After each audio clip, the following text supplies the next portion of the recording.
Assalamualaikum warahmatullahi wabarakatuh. Halo teman-teman Sobat Tani dan juga teman-teman penyuluh yang ada di seluruh penjuru Indonesia.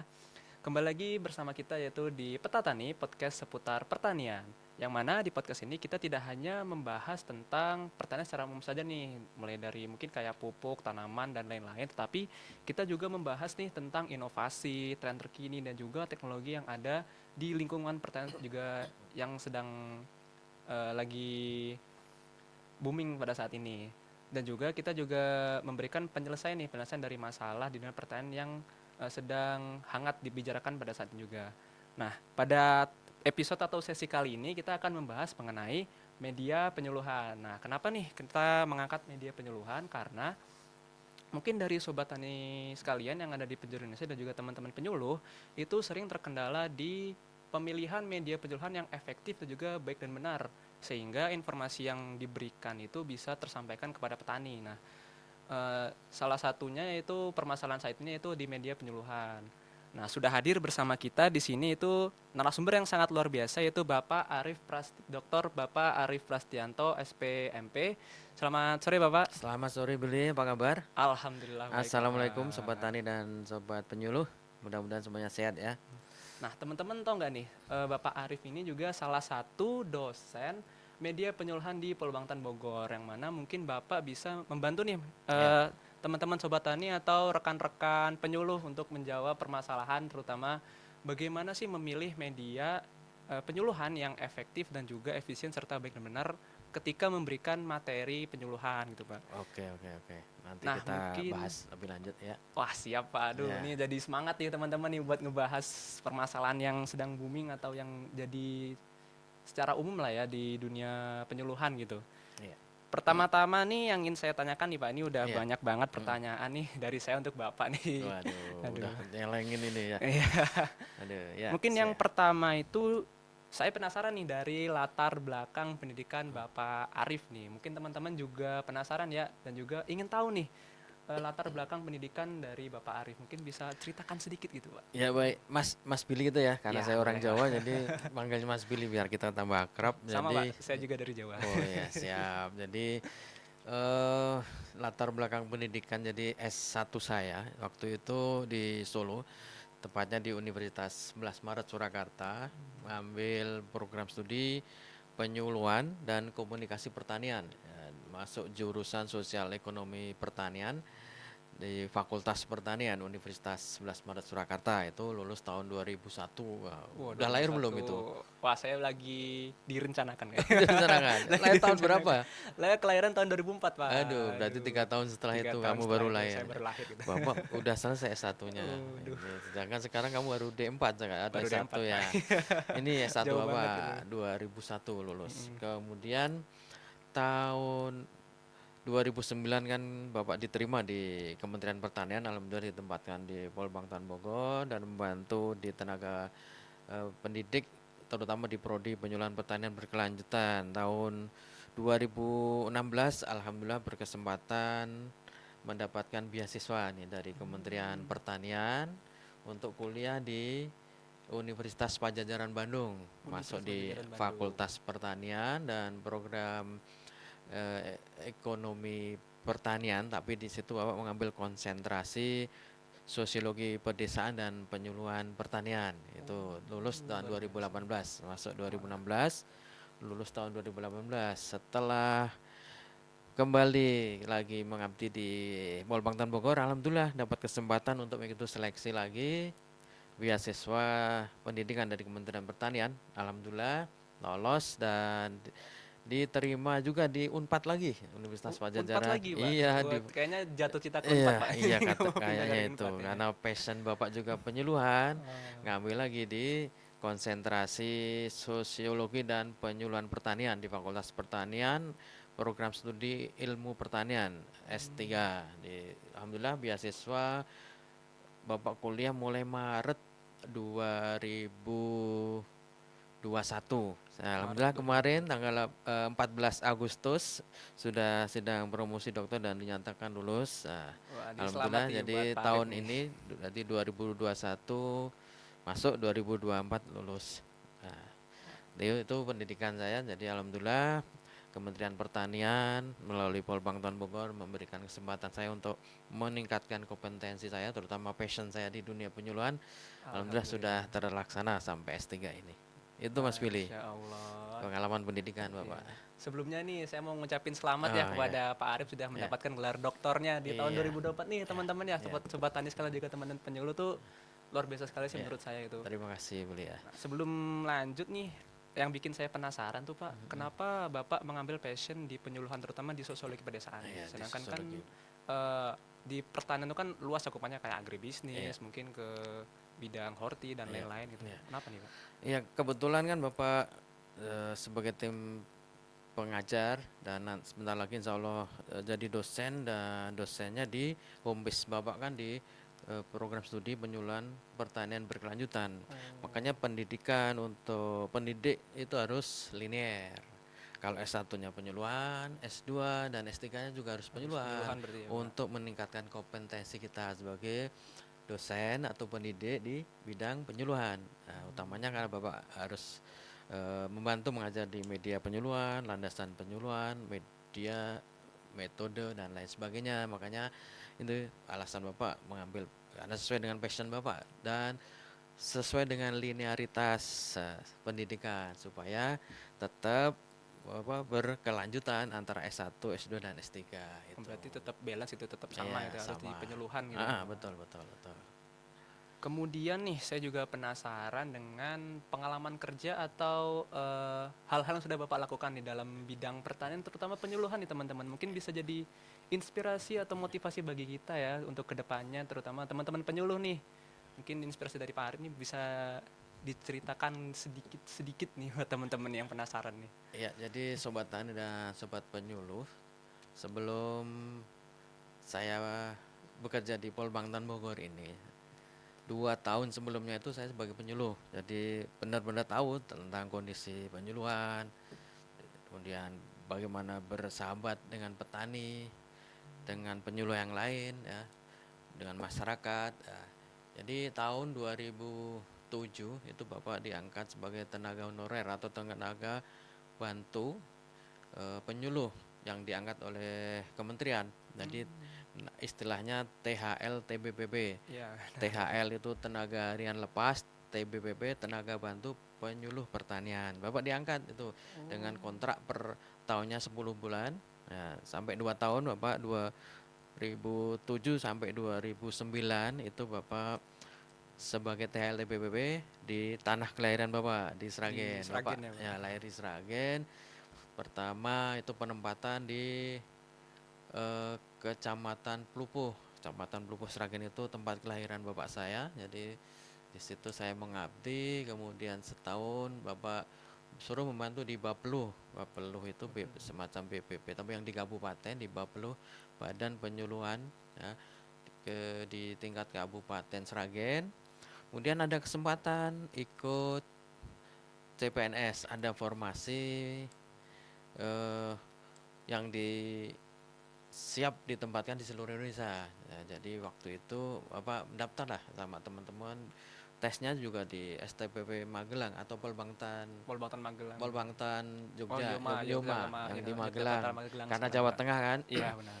Jawa Tengah tes di situ alhamdulillah diterima di Badan Penyuluhan dan Pengembangan SDM Pertanian dan 2009 akhir itu mendapatkan SK ditempatkan di Polbangtan Bogor. Itu riwayat pengalaman pekerjaan Bapak. Jadi memang passionnya di penyuluhan dan pekerjaan sebelum di Polbangtan sudah Di penyuluhan di itu penyuluh sebenarnya. juga sebagai penyuluh malah gitu.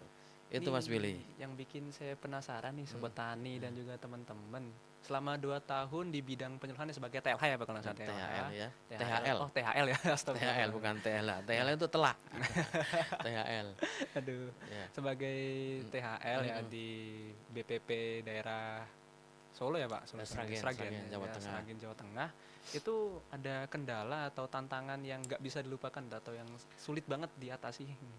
Justru karena di sana itu kekeluargaannya, kemudian pimpinan saya yang di Bapeluh itu sangat memberikan kayak mentor lah, semacam mentor bagi saya, sehingga waktu saya diterima di Polbangtan pun mereka nggak mau melepas, langsung ada menghubung, pengen mana saya ingin menghubungi orang kementerian biar Mas Arief, nah, itu kan Mas Arief biar tetap di Sragen gitu kan.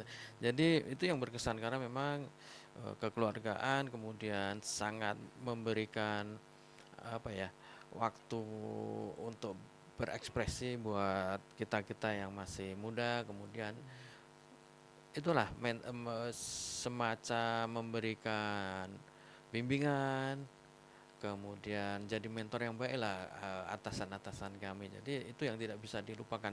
Di samping itu juga dengan petani, jadi petani itu karena rumah saya itu di kota dan tempat di tempat pembinaan atau kelompok tani itu hampir 45 menit. 45 Itu menit. kadang pada ke rumah saya tuh karena Oh. dibantu, kemudian mendapatkan bantuan untuk kelompok taninya, ya, sehingga petani merasa senang. Jadi ada yang main di rumah. Jadi itu kesan. Jadi kekeluargaan dengan petaninya, kekeluargaan dengan teman-teman penyuluh dan para pimpinan juga terjalin di situ. Sampai sekarang pun ketika saya pulang pun menyempatkan Masih diri ketemu ketemu dengan ya Pak. teman-teman di situ. Alhamdulillah. Itu yang terkesan. Nah, kemudian selama menjadi penyuluh ya Pak, selama Iya. menjadi penyuluh tuh kira-kira berapa kelompok tani yang Bapak ayomi gitu, yang Oh, Bapak kembang gitu? ada 5 5 kelompok 5 tani kelompok tani satu desa di satu itu. desa itu Pak. Satu desa 5 kelompok tani. Kemudian ada ya dinamikanya lah, ada yang aktif, agak aktif, bahkan kurang Kurang aktif aktif. itu. Makanya penanganannya pun berbeda. Tapi sejauh ini alhamdulillah bisa ditangani, terutama untuk membantu tertib administrasi kelompok taninya kan, supaya eksistensi dari kelompok tani itu bisa terjaga. Makanya ada pertemuan melengkapi administrasi dan itu tadi membantu mereka mencarikan bantuan, kemudian mencari pupuk, kemudian kemudahan mencari bibit dan komunikasi yang lancar lah antara kita gitu. Ini Ya, luar biasa ini sekali ya, tapi masih ada yang sedikit mengganjal rasa penasaran saya nih teman-teman apa itu? petani nih. Kira-kira tips and triknya nih Pak, biar petani itu bisa aktif ya sepengalaman Bapak gitu selama 2 Iya, tahun jadi penyuluh gitu. iya, Biar semua agendanya iya. terjalin, terutama Mm, administratifnya ya ya, Pak. ya, ya. Setahu saya juga ya, Mm, setahu saya mm, itu kan rata-rata petani itu agak susah gitu ya, buat ya. melaksanakan kegiatan administratif gitu. Iya, jadi tupoksi penyuluh itu salah satunya adalah pembinaan dan kunjungan pada petani atau kelompok tani. Jadi dari lima petani itu kan kalau dalam seminggu kan ada 6 hari sampai Sabtu itu kan ya. Hmm, Senin benar. sampai Jumat itu ketemu dengan petani, Petani. diusahakan apakah nanti jadwalnya sore, siang atau malam menyesuaikan dengan jadwalnya petani. Kemudian Sabtunya itu digunakan untuk meningkatkan kompetensi kita. Ada Oh, pertemuan di BPP, ada sharing ilmu, ada juga nanti kunjungan dari Bapeluh, Bapeluh dari dari kunjungannya Pak. kabupaten. Nanti ada rutin nanti kunjungan ke BPP kecamatan ini. Dalam misalnya 3 kecamatan digabung, nanti ada rutin pertemuan per bulan. Itu ada pelatihan, ada arahan dari kabupaten, ilmu-ilmu baru, sehingga nanti ketika kita ke petani bisa kita diseminasikan, Oh, informasinya tersalur, tersampaikan dengan baik dengan pertemuan rutin itu untuk selain meningkatkan kompetensi kita ya, karena petani kan eh, harus menguasai semuanya, apa penyuluh itu penyuluh menguasai harus menguasai semuanya. semuanya. Tidak kan mungkin kan kita di jurusan pertanian ada peternak juga kan di lingkungan kelompok tani Kelompok kita, tani itu juga ada. paling tidak juga Harus tahu peternakan tahu mungkin ya. tentang peternakan. Makanya di pertemuan itu ada ahli di bidang peternakan memberikan masukan, saran, ilmu dan lain sebagainya. Ketika kita menemukan masalah itu dan belum terjawab pada saat itu, tertampung dan disampaikan pada pertemuan rutin itu. Rutin itu ya Pak. Itu. Ini luar biasa sekali ya pengalaman Pak Arif, terutama ketika menjadi penyuluh ya teman-teman selama 2 tahun itu berhasil menjalin rasa kekeluargaan baik dari lingkungan penyuluhnya, teman-teman penyuluh, BPP maupun di lingkungan kelompok tani sendiri. Iya. Nih, mungkin teman-teman udah nggak sabar ya buat masuk ke topik utama kita, yaitu permasalahan di media penyuluhan itu Oh yang ya. baik, Mm-mm. efektif, benar, dan juga supaya informasi yang kita sampaikan tuh nggak apa ya, nggak bisa dicerna dengan baik oleh petani gitu, langsung Iya. tersampaikan dengan baik gitu. Iya. Nah, saya ingin bertanya mengenai pengalaman Bapak selama 2 tahun ya, Pak. Iya. Kira-kira media yang efektif tuh antara brosur dengan leaflet dan juga media digital, itu efektif yang mana, Pak, Oh kira-kira iya. Jadi ketika penyuluhan? sebelum kita berbicara ke arah itu, kita jelaskan dulu fungsi media. Kenapa harus memakai media, itu kan? Ya, Kalau penyuluh ya, cuma ngomong saja di hadapan petani tanpa ada alat peraga, tanpa ada bukti, tanpa ada eh, perantara, maka tidak langsung bisa sampai ke petani pesan yang kita eh, ungkapkan. Makanya media ini sebagai perantara, karena medius dari bahasa Yunani kan, yang fungsinya untuk menjadi alat untuk memberikan informasi dari penyuluh ke petani supaya terjadi pemahaman yang semakin mendalam dari petani atas pesan yang disampaikan sampaikan. penyuluh. Maka perlu adanya media, baik itu alat peraga, alat media cetak maupun media digital yang Digital ya. sekarang mulai menjamur, terutama Mm-mm. memang menjadi keseharian kita, terutama petani milenial. Berbicara tentang efektivitas, semuanya efektif, tergantung sasarannya, tergantung sasarannya. Media tercetak biasa bisa brosur atau Leaflet tadi ya. leaflet, folder atau flip chart. Apa itu flip chart? Flip chart yang kayak kalender itu ya. Peta singkap. Peta singkap ya. Peta singkap itu akan efektif pada petani-petani dengan tingkat pendidikan yang rendah, dengan kemampuan untuk mengakses media digital kurang, dengan kemampuan yang biasa. Nah, maka penyuluh harus tahu nah, bagaimana memberikan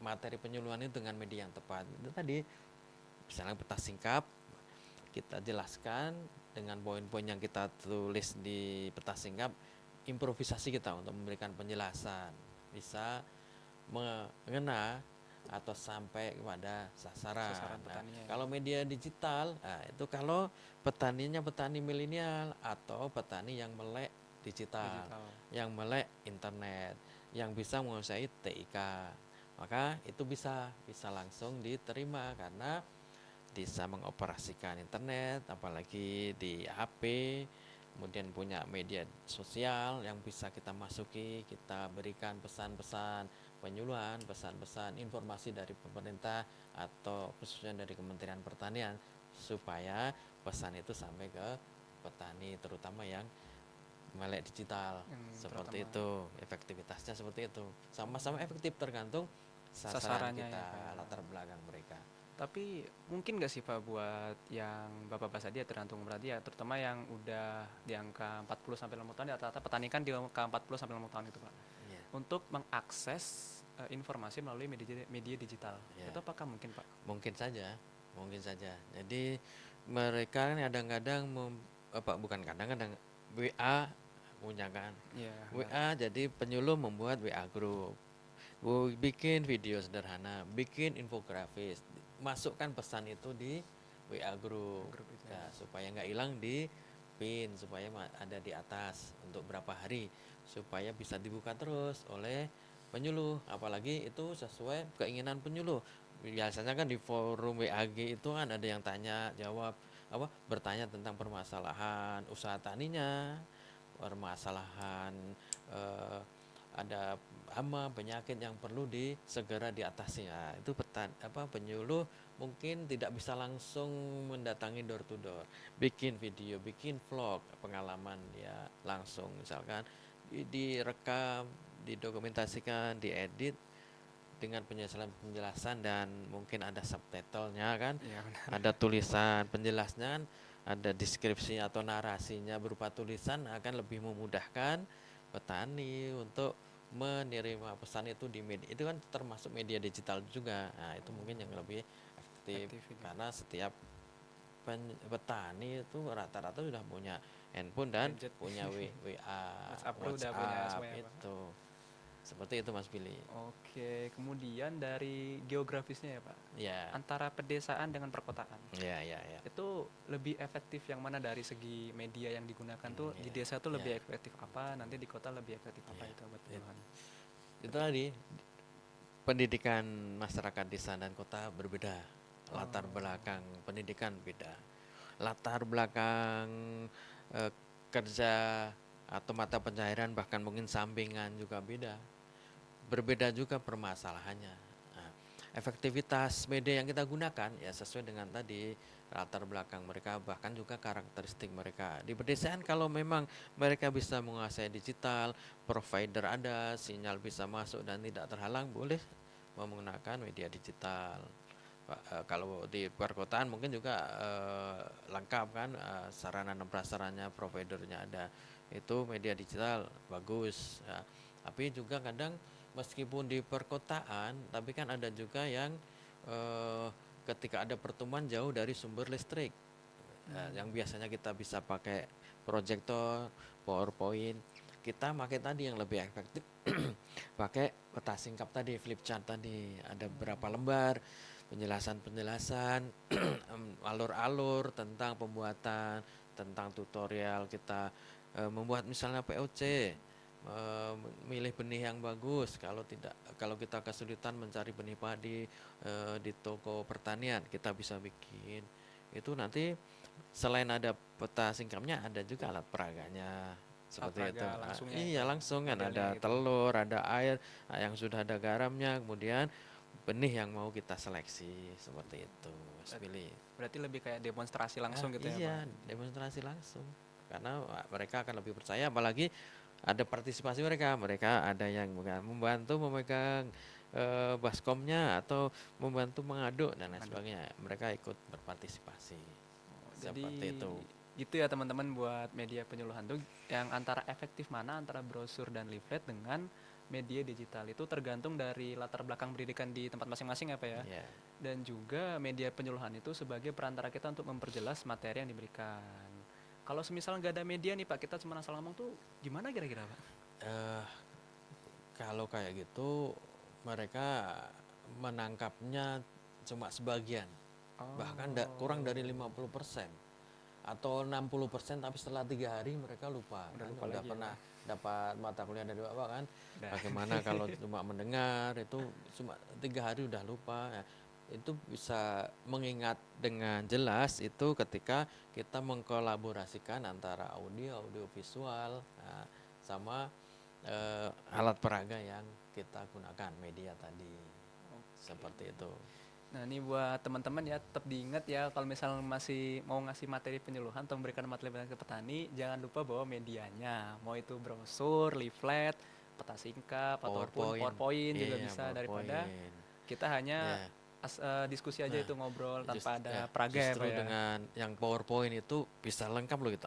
Audio visual, bisa menyisipkan video, ya, ada musiknya, mungkin ada sebagai ice breaking ya. Ya benar Pak. Karena Dan suntuk kalau petani mendengar kita aja, sesekali ada ice ice breakingnya. breakingnya ya Pak. Di PowerPoint itu tuh bisa ada permainan atau video-video lucu yang bisa membuat petani senang ya, yang tadinya agak konsentrasinya agak terganggu, sudah mulai tidak fokus ya ada ice breaking. Ice Jadi breakingnya. kita harus bisa melihat kondisi petani ketika kita mengadakan penyuluhan. Bisa aja pakai alat ini, pulpen kita lempar, yuk lempar, kasih pertanyaan, yang menangkap harus menjawab, balikan lagi gitu.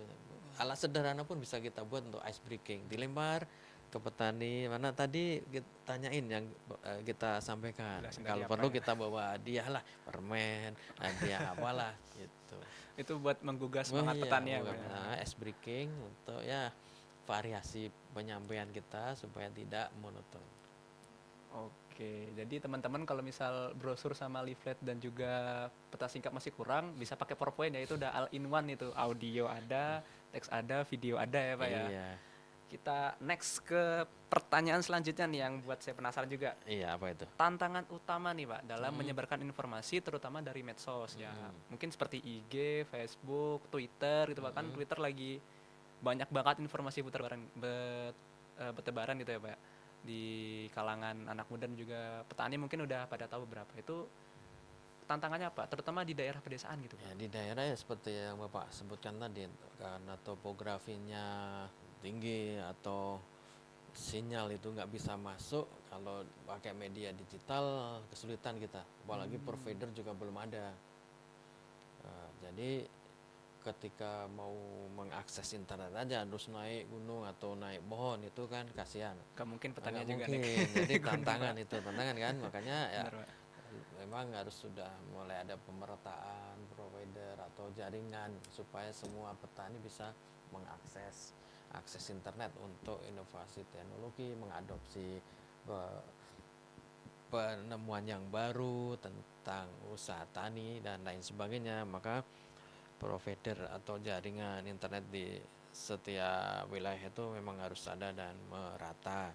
Tantangan berikutnya, ketika karakteristik dari petani itu bervariasi ya, heterogen ya, itu juga tantangan kita menjelaskan kepada mereka tentang pesan kita. Kemudian apabila kita ingin memberikan pesan ini yang heterogen ya, Siapa? makanya tips yang pertama itu isi pesannya harus jelas ya. Isi pesan harus jelas Isi teman-teman ya. termasuk penyampaiannya, artikulasi kata-kata kan, ya. Kemudian ini kita lihat eh, kita tinggal di mana ya. Kalau kita tinggal di Sunda atau Bogor ini kan kita harus tahu sedikit-sedikit kah, meskipun Bahasanya. kita orang Jawa kan tahu lah sedikit bahasa Sunda, atau pertama kita bukan sampurasun atau apa. Apalagi kalau petani nanya dengan bahasa Sunda, kita Waduh, harus tahu paling tidak itu kan. Kalaupun tidak ada yang ketua kelompok kelompok tani ya. atau wakil atau sekretarisnya membantu mentranslate supaya kita Paham ya. jelas paham apa yang beliau sampaikan dan kita pun bisa menjawab dengan jelas sesuai dengan yang ditanyakan itu ya jelas. Kemudian sederhana bahasanya ya, Sederhana ya, Pak. sederhana, bahkan ataupun tampilan di PowerPoint juga harus sederhana, jangan terlalu banyak hiasan, banyak animasi sehingga isi atau pesan yang kita sampaikan justru jadi eh, samar-samar karena terganggu oleh tampilan-tampilan hiasan yang sebenarnya tidak perlu ya. Boleh ada animasi atau gambar hanya sebagai pemanis saja, misalkan tentang budidaya melonnya gambar melon saja ya, jangan banyak memenuhi Ada daun-daunnya juga ya. memenuhi slide kita, jangan sederhana dan jangan terlalu apa Berlebihan ya, Pak. berlebihan. Mudah dipahami, jadi mudah dipahami ya, sudah jelas harus mudah dipahami kata-katanya, termasuk tulisan, jenis fontnya, kemudian size fontnya harus yang bisa dibaca ya. Misalkan pakai Open Sans atau Times New Roman aja ya, jangan pakai tulisan yang bercabang-cabang, itu nanti petani tidak bisa membaca, apalagi di foldernya kecil-kecil kan, Iya. apalagi di tayangan PowerPoint itu memang harus jelas dengan size minimal 20 atau bahkan 24 itu bisa dilihat. Kemudian hindari istilah-istilah asing. Ya kan Oh, petani kita eh, kasih kasih istilah. materi dengan istilah-istilah asing yang mereka tidak familiar dengan istilah itu. Mereka akan bingung, kecuali ini kalau kita menggunakan istilah asing disertai dengan artinya, Itu boleh ya, sehingga Pak ya? apa misalnya istilah asingnya, apa Mungkin ya, kayak apa ya, Pak? misalnya kita harus berkontemplasi, Kontrem. apa itu, mengevaluasi bagaimana usaha tani musim ini, ada yang perlu kita perbaiki nggak. Dilanjutkan dengan artinya ya. Bahkan mungkin di istilah-istilah pertanian mungkin yang eh, sulit itu dilanjutkan dengan apa artinya sehingga petani memahami apa yang kita ungkapkan, Kalau mungkin kayak tuh. misal drip irrigation kayak irigasi tetes. Irrigation, Oh, deep gitu ya, Pak. irrigation kan, bahasa asing itu kan petani Nggak paham. mungkin tidak semuanya paham ya. Dilanjutkan dengan irigasi tetes ya, Oh. teknologi yang untuk lebih Menghemat air ya, menghemat, air mengoptimalkan air supaya bisa benar-benar diserap oleh tanaman. tanaman. Apalagi nih, Nah, kemudian nih, tadi kan Bapak sempat menyinggung tampilan PowerPoint. iya, Nah, mungkin beberapa teman-teman penyuluh ya, mm, terutama teman-teman ya yang satu ya, yang sering saya temuin ya, ya mm, teman-teman saya juga ya, ini termasuk juga beberapa mungkin. Itu kan ada tampilan PowerPoint-nya tuh yang satu materi langsung banyak banget tuh, Pak. Itu iya, gimana, Pak? iya. Jadi kita lihat PowerPoint. Berarti apa? Menampilkan poin-poinnya Menampilkan saja. poin-poinnya saja, jangan semuanya. Jadi poin-poinnya saja yang dirasa perlu kita tampilkan. Selanjutnya penjelasan kita atau improvisasi kita untuk menjelaskan dari poin-poin yang kita tuliskan. Karena kalau terlalu penuh tidak akan menarik bagi petani. Makanya sederhana kan tadi, poin-poinnya saja ditulis di situ. Tugas kita menjelaskan dan memberikan uraian atau narasi berikutnya supaya petani jelas, tidak hanya sekedar membaca poin-poin di layar, tapi kita berkewajiban menjelaskan dari poin-poin tersebut apa maksudnya, apa Hmm. artinya, kemudian apa tujuannya, seperti itu. Jadi materi berlebihan tuh nggak bagus juga. Nggak Nah, tuh bagus, ingat materi ya yang kurang teman-teman ya. juga nggak bagus. Oh, Jadi materi yang kurang nggak yang bagus, Pak. kurang nggak bagus karena nggak ada artinya kan. Jadi bahkan ketika kita membuat sebuah presentasi, warna, nah, kemudian komposisinya juga harus kita perhatikan. Misalkan backgroundnya gelap, backgroundnya biru, tulisannya jangan coklat sama-sama gelap, paling tidak putih atau kuning Kuning ya, Pak. supaya apa ada kontras itu. Demikian juga kalau backgroundnya putih, jangan tulisannya kuning, kuning pucat ya. Pusing, Pak, melihat Nah, bacanya. makanya lebih gelap lagi. Jadi berlawanan. Kalau backgroundnya gelap, tulisannya lebih Biasanya lebih terang. terang, Backgroundnya terang, tulisannya lebih gelap gitu. gelap. Oke, Komposisi warna juga diperhatikan. Seperti itu, Mas berarti ya. Pidi.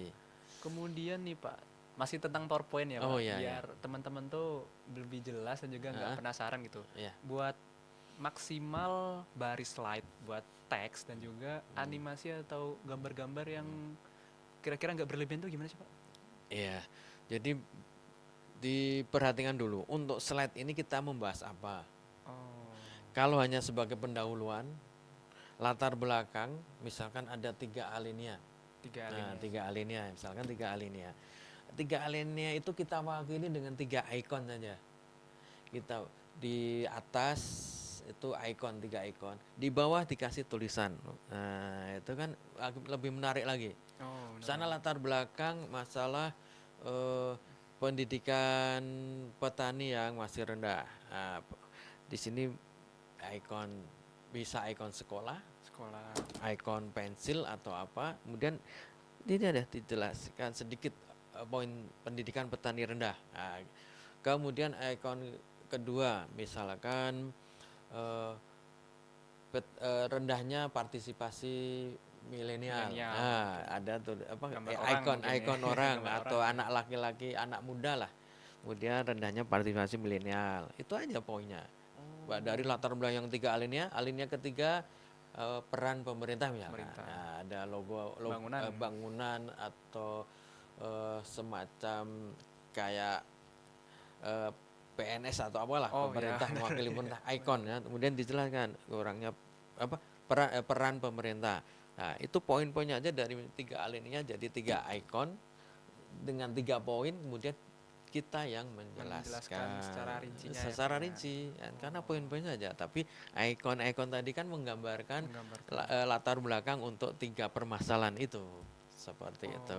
Oke, jadi buat teman-teman nih nggak usah terlalu banyak ya, tidak usah terlalu banyak menampilkan gambar atau ikon-ikon yang berlebihan ya terutama. Hmm, Kemudian dari tulisan juga ini sebenarnya mungkin saya juga termasuk sih kayaknya, Pak. iya Itu kadang menampilkan PPT iya itu iya langsung satu baris tuh kayak 5 atau 6 7 ya karena 10 gitu. kita kopas dari word kita Ya. kan biasanya kopas itu tadi karena yang paling penting itu poin ya poin-poinnya jangan semuanya dikopas poinnya aja intinya apa Tadi diperjelas lagi dengan ikon-ikon atau ilustrasi yang mendukung supaya terlihat menarik ya, enak dipandang dan bisa tersistematis kita menyampaikannya nanti. Itu membantu kita menyampaikan secara sistematis. Seperti itu. Berarti Jadi tidak aja sekedar memasang ikon, gambar, animasi, tapi membantu kita menyampaikan pesan dari slide pertama itu secara sistematis dengan lanjutkan dengan slide-slide berikutnya dengan ikon-ikon yang lain. Bahkan ketika ada 5 poin misalkan ya disederhanakan saja dengan gambar. Misalkan ada animasi orang yang sedang memegang 5 tanda seperti ini checklist Checklist seperti gitu. itu. Banyak dan tinggal dilanjutkan gitu. Poin-poinnya saja tapi seperti itu Mas Billy. jadi nggak usah terlalu full ya teman-teman Nggak ya. usah. Berarti kedepannya harus ditingkatkan lagi nih public speaking ini Pak. Iya, public Dalam hal speaking. Iya. mengingatnya harus Iya, diingatkan lagi iya. biar ketika kita Iya. menjelaskan ke petani Iya. itu slide-nya nggak banyak gitu. Hmm. Jangan karena petani saya juga kadang ngantuk Pak. Penyuluh kan jualan omongan, makanya public speaking juga harus ditingkatkan, belajar komunikasi yang efektif bagaimana kita berlatih ngomong di depan cermin, rehearsal di depan kamera dan sebagainya. Banyak berlatih, terutama mimik kita. Kalau suasananya untuk menggambarkan sesuatu yang gembira, wajah kita jangan murung, Ceria Pak ya. ceria sambil senyum gitu.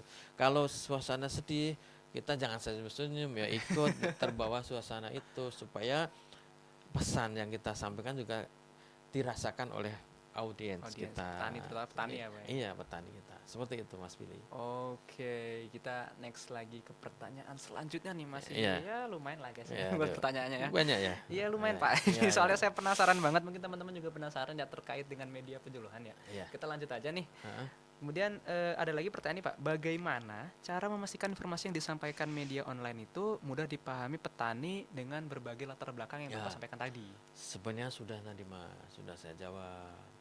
Sudah. Oh. Yang pertama, tadi isinya harus singkat, Oh.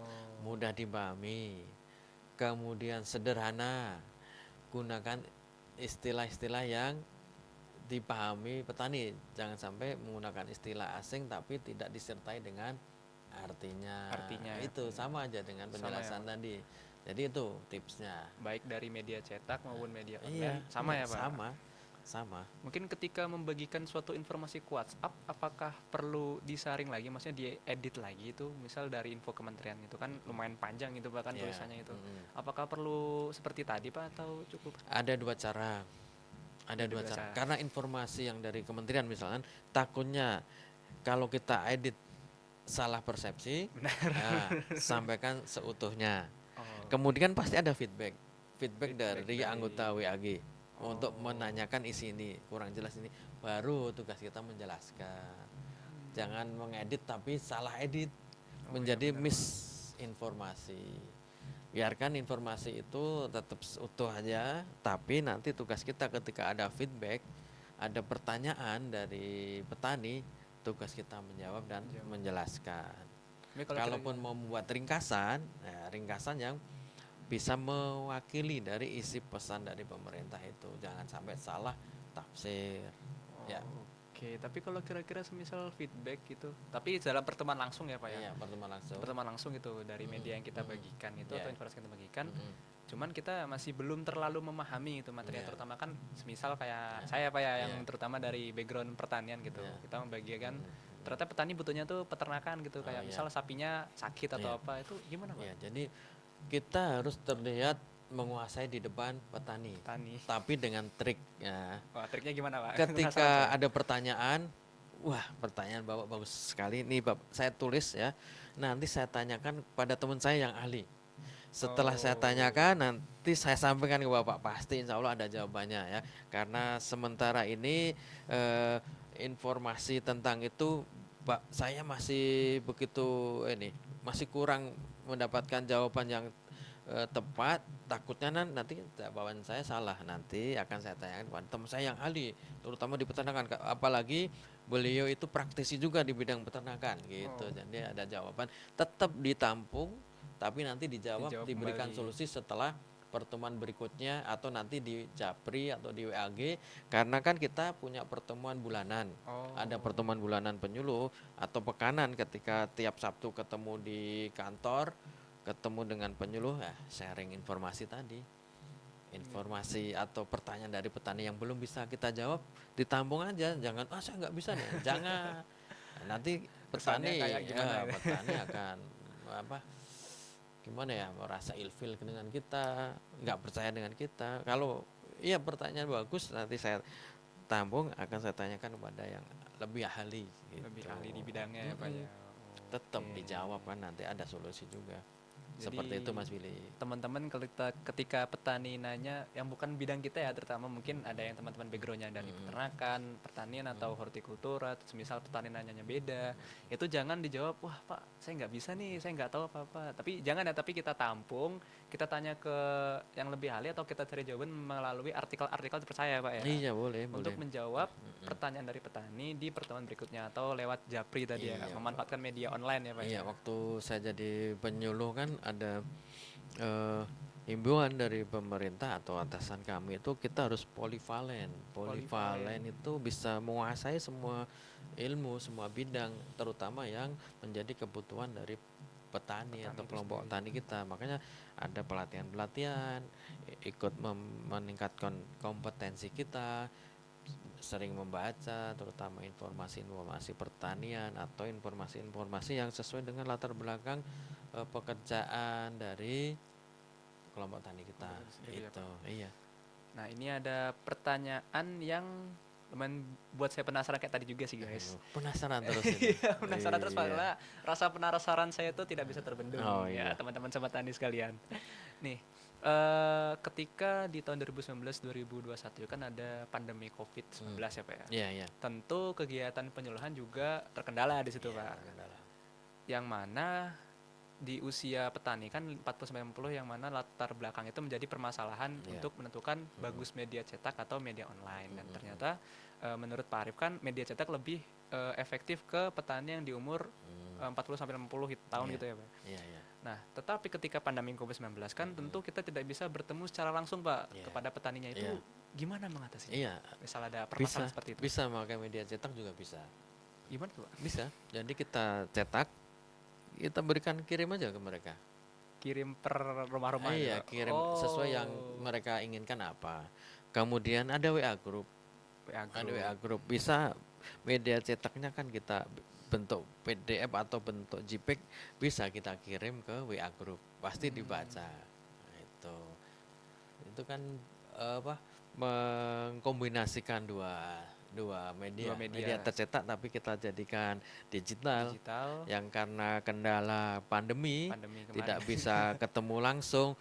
Kalau dicetak bisa dikirim, bisa ya taruh di rumah, ya diambil sendiri, kita pulang, atau tadi kita jadikan file JPEG atau kita sederhanakan lagi dengan infografis ya, yang bisa beberapa slide itu, kirim aja ke Grup petani yang WA. bersangkutan atau grup kalau memang dibutuhkan, dikirim di WA group seperti itu. Atau lebih efektif lagi, kita video aja. Video Pak. Video kan, Oh, mereka nggak harus membaca, bisa mendengar suara dan melihat gambar. Dengan video lebih efektif lagi dibaca di WA group. Apalagi kalau kita punya link YouTube-nya, malah sampaikan lebih bagus ya. aja link YouTube. Kita cari di YouTube informasi yang diinginkan petani kita, di YouTube ada, udah linknya dikasihkan aja, lebih efektif lagi seperti itu. Oke. Jadi memang harus kreatif, Harus penyuluh harus kreatif ya. kreatif sesuai dengan kondisi yang terjadi, tapi komunikasi proses penyuluhan juga Mas bisa berjalan dengan baik dengan tadi strateginya Berarti seperti itu. sebagai penyuluh tuh kita harus kreatif dan berpikiran out of the box ya Iya, teman-teman harus ya. harus Harus bisa beradaptasi karena dengan kita segala juga harus kondisi. melayani petani kan, mereka tidak peduli kondisi apapun seperti itu. Tapi kira-kira dengan media digital dan cetak itu sendiri kan misal semasa COVID ya Pak ya, itu apakah petani bisa paham kan, karena semisal nggak pandemi COVID Pak, misal kita kasih media cetak atau digital kan kita bisa bertanya secara langsung, Ya. sedangkan apabila melalui WA grup kan mungkin pertanyaan petani sebelumnya tertimpa oleh pertanyaan petani Ya, setelahnya gitu. jadi Itu bisa diatasi gimana, Pak? dengan japri atau video call. Oh. Video call. Pak, saya lagi di kebun ini. Lihat ini tanaman saya gak ada bercak putih ini penyakit apa ya kan? Oh. Video call itu bisa di pandemi maupun tidak pandemi pun bisa. Penyuluh bisa melihat kondisinya di pekarangan atau ladang dari petani. Kalau sudah tahu, kalau perlu di screenshot atau di foto dikirim ke penyuluh, nanti dicarikan solusinya Solusinya gimana seperti ya, itu. Pak? Jadi banyaklah strategi atau model-model penyampaian media, penyuluhan dan cara mengatasi permasalahan yang ada dihadapi oleh petani seperti itu. Oke, kemudian nih Pak, dalam melakukan penyuluhan itu, apakah perlu media ganda? Misal kita menampilkan PowerPoint, Mm-mm. tapi kita juga membawa folder atau Ya, leaflet gitu. ya, ya. Jadi folder atau leaflet itu jangan diberikan di awal. Oh, Jangan. kenapa tuh? Penyuluh itu harus mempunyai sifat pencemburu. Penyemburu. Pencemburu, Pencemburu kita nih petani ternyata. harus fokus ke kita. Jangan Oh, dialihkan perhatiannya dengan membaca folder. Cemburu dong kita. Fokus mereka nggak ke kita, pesan kita nggak tersampaikan. oh, Tatapan mata kita nggak bisa saling beradu. Maka kita harus cemburu. Makanya folder atau leaflet atau brosur itu diberikan setelah mereka mau pulang. Karena ini fungsinya untuk bekal mereka pulang dan diulas lagi di rumah. Diulas lagi kalau mereka lupa informasi yang kita sampaikan apa. Jadi folder, brosur, leaflet dan lain sebagainya itu diberikan setelah acara selesai. acara Jangan acara dimulai. Kita sudah tayangan PowerPoint, mereka masih akan baca. sibuk dengan membaca ini. Jangan. Apalagi sama saja kalau mereka membawa HP. Jadi ketika kita ngadakan webinar, HP seluruh taruh Dikumpulkan. aja. Kita fokus kita itu. Jadi penyuluh harus mempunyai sifat pencemburu. Hmm. Mereka jangan sampai fokusnya di luar wajah kita. Itu. Jadi biar mereka fokus ke kita dan tayangan, folder, leaflet diberikan menjelang mereka pulang. Karena Pulang nanti nanti. fungsinya itu supaya dibawa pulang untuk dipelajari ulang atau ketika mereka lupa dapat dibuka lagi informasi yang kita Sudah disampaikan. sampaikan seperti itu. Oke. Jadi itu harus punya Harus sifat pencemburu intinya supaya apa mereka fokus, jangan mereka artinya bercabang atau pandangannya bercabang, jangan biar ke kita aja itu. Makanya kita karena sebagai apa ya fokus atau istilahnya aktor utama dalam proses kegiatan penyuluhan itu kita aktor utamanya, makanya mereka harus fokus ke kita. Perangkat-perangkat yang lain ditinggalkan, hanya kita dan tayangan, tayangan kita saja. dan alat peraga, gitu aja, kita dan flipchart gitu. Nanti kalau mau ada itu tadi media tercetak yang mau dibagikan itu nanti aja setelah mereka mau pulang, biar fokus mereka nggak terganggu. Ya, Gitu. jadi begitu ya teman-teman. Mungkin teman-teman penyuluh atau sobat tani yang masih sering nih ngebagi-bagi atau memberikan leaflet, brosur atau folder ke petani sebelum tayangan dimulai itu mungkin bisa ya dikurangi lah sekarang ya. Biar mungkin pandangan petani itu tertuju ke kita. Ini buat teman-teman nih kalau misalnya ada pasangannya yang orang penyuluh, hati-hati nih kayaknya cemburuan nih teman. Orang Iya ini, harus. Pak. Tapi dalam hal ini, Dalam hal dalam penyuluhan. kegiatan penyuluhan, ya, Bukan bukan kegiatan sehari-hari ya. jangan Waduh. dianalogikan dengan yang lain. Bahaya ya, Pak. Iya bahaya. Oke, kemudian untuk semisal nih Pak dilakukan penyuluhan di pedalaman. Ya Pedalaman itu kan udah susah pedalaman, listrik, ya. udah nggak ada sinyal pastinya ya Pak ya. Ya, Itu kira-kira media yang bagus selain flip chart, selain brosur, selain leaflet dan juga selain folder itu kira-kira apa Pak? Saya rasa tergantung berapa jumlahnya. Nah, Hmm, kalau dalam bentuk massa banyak, nah, berarti poster. poster ya Pak. Ya? Poster. Tapi kalau hanya dalam kelompok-kelompok kecil, maka ya flip chart itu yang paling ini. Dengan catatan, kalau kita bukan orang daerah tersebut, kita membawa salah satu pengurus untuk ikut mentranslate, membantu menerjemahkan, membantu menjelaskan kalau ada yang salah tafsir tentang apa yang kita katakan. Jadi flip chart atau yang bagus lagi ya alat peraga yang mudah kita bawa. Oh. Misalkan di situ masih nanam tanaman di luar padi misalnya, tapi di situ potensial misalnya padi gogo. Nah, kita bawa aja lah Pak, Benihnya ya Bang, contoh contoh benih atau contoh sampel tanaman yang sudah tumbuh. tumbuh. Kemudian dikasih tahu pada petani manfaat atau potensi dengan menanam padi gogo ini dibanding dengan tanaman yang lain yang sekarang sedang dikerjakan Pak Direktur ini di daerah Cinagara ini padi gogo. Oh, padi Iya, gogo ya Pak, ini di padi daerah gogo Cinangka. ya. Besok Pak Direktur mau nengok lagi, mau supervisi lagi padi gogo yang sudah ditanam. Survei Seperti gimana iya, hasilnya. iya seperti itu. Oh, jadi teman-teman nih misal dapat tugas ya atau mungkin penyuluhan di daerah pedalaman ya atau mungkin ya agak jauh dari sinyal atau kota dan juga listrik, mungkin bisa pakai poster untuk media massal ya Pak ya, dan Mm-mm. juga flip chart untuk secara kelompok gitu.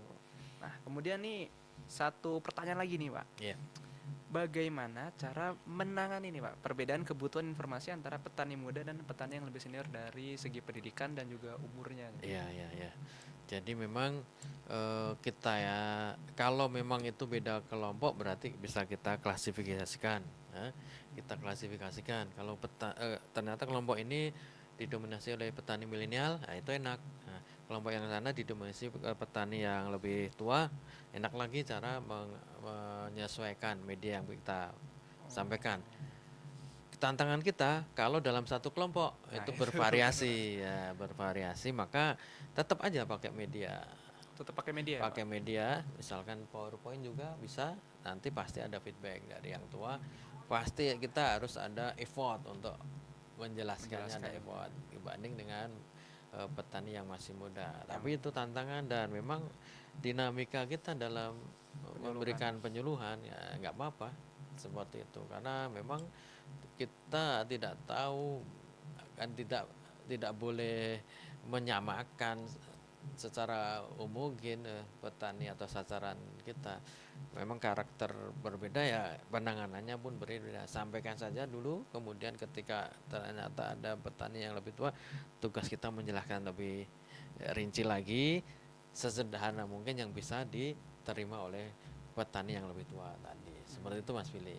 Kemudian Pak ketika memberikan materi penjelasan dengan media PowerPoint nih Pak, Iya, kan iya. semisal seperti tadi Pak, Hmm, ketika kelompok tani taruna yang rata-rata muda hmm, dicampur hmm, mungkin dalam satu forum gitu Pak hmm. dengan kelompok tani dewasa yang usianya sudah sekitar 40 sampai 50 tahun gitu. Iya, Gimana cara membangun chemistry atau suasana yang tidak boring atau tidak terlalu membosankan teman iya dengan tadi. media yang kita bawa. Nah, itu misalkan ada video yang menyentuh. Nah, Waduh.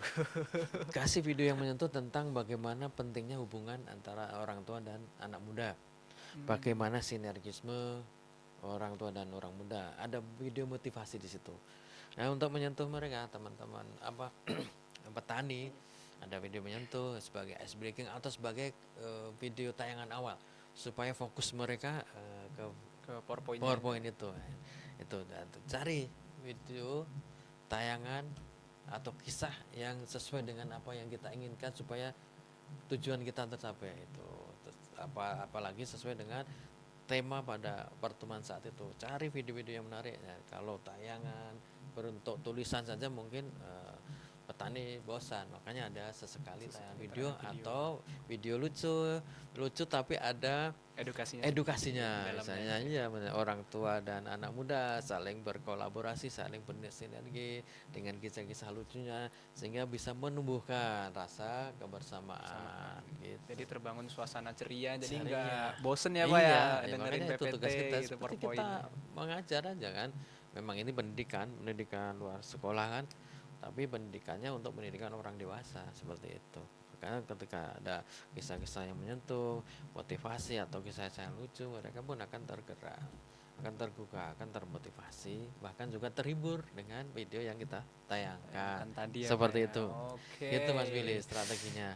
Mungkin ya buat teman-teman semisal dapat kasus yang sama ya ini ya, semisal ketika ngasih penyuluhan nih dalam satu forum ternyata kelompok tani yang muda dengan yang sudah dewasa itu dicampur jadi satu ternyata, dan juga teman-teman bingung nih, wah gimana nih biar teman-teman mungkin petani tidak boring atau bosan dengan PPT kita, bisa ditampilkan video yang menyentuh atau video lucu, tapi tetap dengan bumbu edukasi untuk Iya, eh, menjalin kekeluargaan di iya, antara petani muda dan juga petani iya. yang sudah di pasar. Ya, bisa juga ada game, jadi salah satu perwakilan yang petani muda dan petani tua disuruh maju ke depan. Ada game, intinya dia yang bisa eh, menyamakan persepsi. Misalkan yang tua menyuruh kita besar, tapi yang muda disuruh mengangkat jari kelingking. Ketika Oh, yang tua menyuruh ngomong kecil, yang diangkat yang jempolnya. muda ibu jari Oh, Bu Jari bertani. ya. Nah itu Oh, bagaimana kolaborasinya gimana? Nanti akan lucu. Begitu waduh. bergantian permainan. Jadi permainan-permainan yang bisa mengkolaborasikan antara petani muda dan petani tua bisa. Oh. Jadi harus kreatif. Kita harus kreatif dengan permainan ice breaking yang bisa menumbuhkan kebersamaan di antara petani. Seperti itu Mas Willy. Jadi selain untuk lucu-lucuan juga yang membangun kekeluargaan itu Iya, juga melatih fokus kita nih. iya, Sejauh mana fokus teman-teman petani atau sobat tani dalam iya. mendengarkan itu Iya. ya, mendengarkan Jangan-jangan yang materi. tua malah lebih fokus Nah, kan gitu itu kan. yang susah itu, Belum Pak. tentu kan yang tua nggak fokus ya seperti itu. Nih, terakhir nih, Pak. Iya, iya. Mungkin ada beberapa nasihat atau Mm-mm. sedikit motivasi buat teman-teman penyuluh atau sobat tani Iya. yang sudah mendengarkan Peta Tani ini atau podcast Oh iya. pertanian seputar pertanian ini di siang hari ini atau sore Iya. hari. Jadi moto Bapak itu everything is by design. Oh, Ya, aduh. sesuatu itu pasti by design, by perencanaan. Karena apa? Orang yang gagal merencanakan itu sejatinya telah merencanakan kegagalan. Nah, artinya apa? Semuanya itu harus ada perencanaan. Bahkan ketika penyuluh pada awal datang di daerah yang dia bina, maka perlu pengenalan identifikasi wilayah, Wilayahnya ya. tahu karakteristiknya, tahu kulturnya dan bahasanya, kemudian kepribadian dan lain sebagainya. Baru didesain bagaimana memberikan penyuluhan yang tepat untuk mereka. Baru direncanakan materi-materi apa yang bisa disampaikan ke kelompok tani. Baru didesain program-program apa yang bisa menggerakkan dan memberdayakan petani di wilayah binaan kita. Jadi everything is by design. By Jangan design. lupakan itu perencanaan. Perencanaan ya, Pak ya. Termasuk Bapak bisa sampai S3 itu by design juga ada perencanaan-perencanaan. Tahun pertama harus apa, tahun kedua dan lain sebagainya. Bahkan di pekerjaan kita, bahkan kalian di perkuliahan juga everything by design kan. Harus buat Tingkat planning. 1 IPK-nya masih sekian. Tingkat 2 harus ada perencanaan lagi, planning dengan strategi IPK yang lebih tinggi. Tahun berikutnya sampai tahun terakhir wisuda dengan predikat cum laude atau dengan pujian itu kan. Everything is by design. Seperti itu. Itu sedikit motivasi tadi ya teman-teman dari Bapak Arif dan juga nasihat yang mungkin yaitu everything is design. Jadi segala sesuatu harus ada perencanaannya teman-teman. Mungkin teman-teman sobat tani sekarang di usaha taninya mungkin sekarang masih merintis di berapa meter gitu, mungkin 100 atau 1000 meter. Nah, mungkin dalam 5 tahun atau mungkin 2 tahun ke depan gitu. Perencanaan mau gimana gitu? Mau lebih besarkah atau mau membuat paguyuban atau memperluas jangkauan usaha taninya gitu. Nah, itu tadi teman-teman beberapa obrolan santai kita ya, obrolan kita dengan Pak Arif yang dalam menyelesaikan problematika di media penyuluhan. Terima kasih sebelumnya saya ucapkan pada teman-teman Sobat Tani dan juga teman-teman penyuluh yang tetap stay untuk mendengarkan Peta Tani pada sesi kali ini, yaitu podcast seputar pertanian mengenai media penyuluhan. Saya sebagai MC atau moderator pada sore hari ini undur diri. Terima kasih. Wassalamualaikum warahmatullahi wabarakatuh. Petani cerdas, Indonesia emas. Mas.